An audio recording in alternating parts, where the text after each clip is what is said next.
Hello, you wonderful people, and welcome to another episode of Not Too Comic Book. This being a show where we talk about TV shows that are adaptations of comic books. For today's episode, I'm going to talk about Scott Pilgrim Takes Off Season 1, Episode 4. A lot of really interesting things went down in this episode, so let's break it down. So in this particular episode, Ramona is going after Lucas because he's the next X on the list to check out, which I love that, like that whole opening sequence with them on the skateboard, which I love how that's animated because like it kind of shifts animation styles in certain points. I don't even know what you call it. For whatever reason, it makes me think of a Gorillaz music video for whatever reason.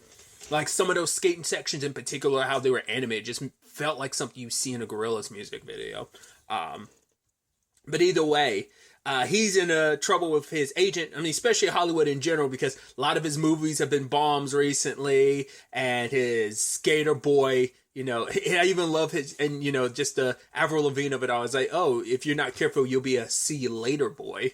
I also love that because I was like, I almost felt like that voice sounded familiar of his agent, and yeah, it's Kirby Howell Baptiste. I was like, oh my god, of course. I also love that we have like Brits just scattered in here. I'm like, we're just not going to acknowledge that because like there's also the security guards. I was like, they sound British because it's freaking Simon Pegg and Nick Frost, because of course it is. Oh, I love it. But yeah, I also love, like, is that a real song, like that whatever song that was playing during his skating sequence? I didn't even really look into that. I should have. I did some Googling. I don't know what the properly put in. I probably just didn't put in the right name, but nothing came up immediately. Obviously the show just dropped, so maybe there's just nothing out there yet, but I don't know if that was a song made specifically for this episode or whether that's actually a song that is just naturally real. Whatever the case may be. Funny enough, because obviously I'm saying whatever, and also the fact is that is the title of the episode as well, as the correlation in the song and just Lucas's whole deal, because he's trying to be like, yeah, it's whatever. So he's going to Canada for a new big movie. Turns out the big movie is the movie that young Neil wrote, because young Neil wrote a Scott Pilgrim movie, and I love that Ramona's like, whoa, wait a minute. You're writing a movie in which Scott won the fight against Matthew, and I was like, wait. I was like, no. And who's also directing the movie? Edgar Wrong instead of Edgar Wright, who directed the actual movie in real life. I was like, wait a minute. I was like, this is too meta. I was like, wait a minute. So, for one, the movie that Lucas is starring in is this Scott Pilgrim versus the World movie. I mean, because the movie's not even called The World. It's called Scott Pilgrim's like Precious, like the name of the first episode, which is also the name of like the first issue or whatever of the graphic novel / comics, or first chapter or issue of the comic / graphic novel. So it's like, dude, there's so much there. And even the scene they're filming, because even Ramona's like, why does it look like the rocket? It's like, oh, they prefer sets rather than on location. He's like, I try to tell them about that, but they didn't want to listen to me because I'm just a writer. I was like, ooh, that's very meta too, because it's like, yeah, writers that don't get listened to on set. It's like, writers don't even need to show up on set anymore, because that's kind of a thing that was a thing, and that's obviously something we kind of found out about during the WGA strike, was like, oh yeah, a lot of like writers are kind of pushed aside and not allowed to like be on the set of the things they wrote, just hey, like maybe we could tweak this line or whatever. That whole conversation show, it's like, oh, it's really like a little inside baseball line right there, which I thought was so interesting. I was like, that's a very meta line. And obviously this was written a while back. This was definitely written before the strike because it's animated. So, but the fact of the matter, I mean, you never know what could be happen like post-production wise, but like that just, I mean, it was already a thing that was happening, but it's just even more so, like after the WGA strike and SAG-AFTRA strike have ended. So it's just kind of extra like, wow. But yeah, they're filming the scene from episode 1, and I love the actress who's playing Knives is like, so we're both dating this Scott guy, and it's like the director's like, yeah, he's a very flawed character or something like that, which I'm like, dude, wow. Which I'm also like, Ramona does not have any reaction to that, so I'm like, did you just, like, no one's talked about that in front of you, and you're just kind of cool with it? I guess it's like with everything with your exes, I guess she felt like she wasn't in a position to judge or whatever.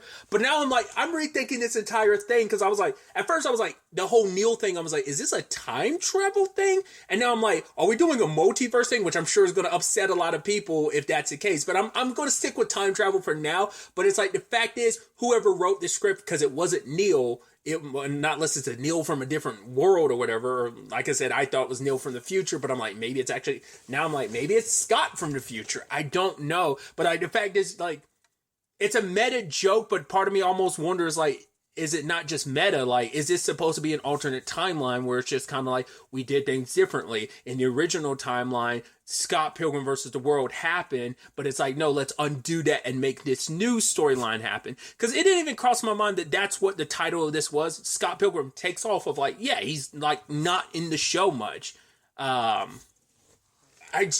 Dude, because now I'm also like, is that supposed to be a literal thing where it was like, yeah, it was Scott that kidnapped Scott? Because we also know there is the evil twin storyline, because I know that plays out differently in the comic than it did in the TV show, way differently to some extent, because I know the endings are different in the comic than it was. I mean, I meant the movie instead of the TV show, but I'm like, is that what that's supposed to be, or not? I don't know what to expect from that. I don't know what to make of it. But I also love that it's Envy playing Scott in the playing Ramona in the movie, and that kind of bothered her. Also, once again, the meta-ness of it all, because Lucas is playing Scott, which I even love him being like, wait, this is a biopic? I had no idea this was a biopic, because he made it clear in episode 2 he doesn't read the scripts anymore, so he didn't even know what this movie was about. He was like, oh, you just call me a fake Scott Pilgrim? He was like, no, the real Scott Pilgrim. He's like, whoa, this is based on a biopic? But it's like, he's dating his co-star who plays Knives, which is interesting, but then, like, what was it? Like, it's like ZML or something like that. It's like this world's version of TMZ is up in his grill, because they're like, oh my God, the Lucas Lee is the lead of this movie, and he's dating his co-star who's playing a high schooler. And it's like, and even Ramona's jumping down the throat. You're dating a 17-year-old? It's like, you weren't giving Scott all that smoke. To be fair, Scott's not here to catch all that smoke. But he's like, she's 31 in real life, which I'm like, oh, that's hilarious, because Ellen Wong, who plays Knives in both, obviously, the Scott Pilgrim versus the World and in this, is in her 30s. Yeah, she's in her 30s, but it was like, I wondered if it was supposed to be like a little joke like that. But it's probably also that thing of, oh, there's plenty, like, rarely do you ever get teenagers playing teenagers in movies or TV shows, because it's usually like, oh, hey, this teenager who's actually played by someone in their mid-20s. Like, a great example would be like, I don't know if there were any actual teenagers in Euphoria or like Riverdale. Like, most of that cast was already in like their early 20s by the time that show was, so it's stuff like that. So it could have just simply just been that as well. But also, once again, the actress who plays her is also in her 30s. So I also love the whole Wallace bit of him just showing up there to just see the disaster of the heterosexual actor they had to play him. And it's like, oh, like, I even let the guy who played him be like, oh, because he was the one that was hitting on Ramona, and he was just so creepy about it. And he kind of gives like that, it like in anime, that extremely disgusting psychotic pervert guy. Like, he made the giant smile and squinty face. It's like, we know that tropey like guy in an anime. And I love that he was just like, oh, did I play it gay enough? And like, anyone got any notes? And then Wallace was like, yeah, I got notes. How about you build a time machine, go back in time, and stop yourself from auditioning for this role? I was like, Jesus, Wallace, that is brutal as hell. And he kind of delivers a line, and the guy's like, whoa, you're actually really great at this. He was like, I know. Like, I thought about acting, but I thought I'd be too good at it. It's like, this dude, and he ends up getting the role. It's like, but what about that other guy? It's like, don't worry, we already removed him from the set. And the moment the guy moves out of the way, the guy playing Wallace had already been removed. And even Lucas sitting beside him was almost like, wait, what? Because they do beg to ask the question of like, hey, young Neil, how did you know exactly the conversation I had in bed with Scott in the first episode? And Neil's like, oh, the writing process is mysterious. It's like, yeah, that's so interesting. But Ramona and Lucas, they were high school. They dated back in high school, and we kind of got the story for it, which is actually kind of sad because like while they were still in high school, she ended up moving on to Todd, and for him, it's like.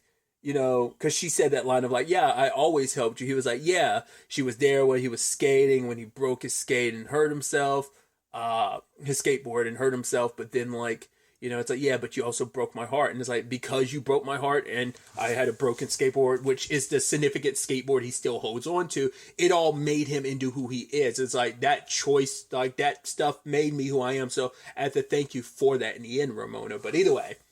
That whole sequence of him getting away from the paparazzi, which my biggest question before previous was like, oh, is it just the people around Envy that are ninjas? It's like, no, paparazzis in general are ninjas in this universe. So that whole sequence, once again, is just like that, just the animation and just like how stylized that is, him going up against those guys and just the skateboard tricks and him kind of taking everyone down. Even that move where he like has a skateboard and he kind of spins like a corkscrew to like rip through them, and then they stack on top of each other, and then the skateboard's hitting and the wheels like burning and like hitting each other. It's just a dope sequence. But I was about to call her Ramona helping him out by stashing him in her bag. It's like, gotta love a bag of impossible space. But yeah, for him, it's like, yeah, I had nothing to do with Scott. The fact of the matter is, my agent dropped me. The fact of the matter is, I got kicked off the movie. My career is going to take a hit. But for him, it's like, yeah, it's whatever. So, because she's saying like, it'll be fine. Like, just take some time away. You'll bounce back. I love that little thing where like he took that kid's skateboard, but if you look at the background, the kid who got thrown off his skateboard lands on top of a car. He's just standing up straight, and then like Lucas just takes off of his skateboard.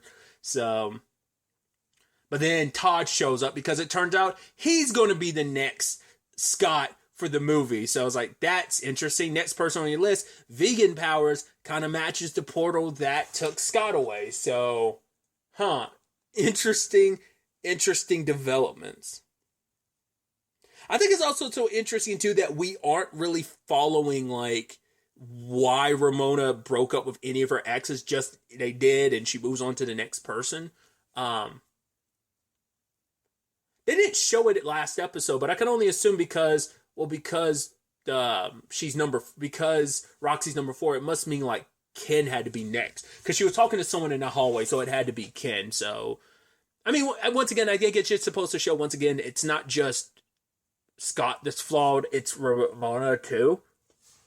Because I don't even feel like in the movies they ever like really went into why they broke up in any regards. I don't even remember them even really cover. I mean, because even like Envy even made it clear in this that she doesn't even remember them dating. So of course, like it wouldn't even matter to her like why her and Scott broke up and why she stomped on his heart, as people keep saying. But yeah, just. This is a wild episode, and because of the meta-ness of it all, it's not just meant to be meta. It's just there is a purpose to that, and it's like it does feel like because I was thinking like once again, my understanding was like, oh, this is going to be a more closer adaptation of the comic, but it's like, nah, I guess not. I guess it's like, nah, we're doing our own thing with it. It's like we are. Like I said, it does feel like an alternate timeline or alternate dimension where we're doing things differently. I'm so curious to see what the end result of this is going to be. Like, who was behind it? Is like I said, is it going to be a multiverse thing? Is it just an alternate timeline thing? Is it just a thing of, hey, Scott, or because it's like, who else?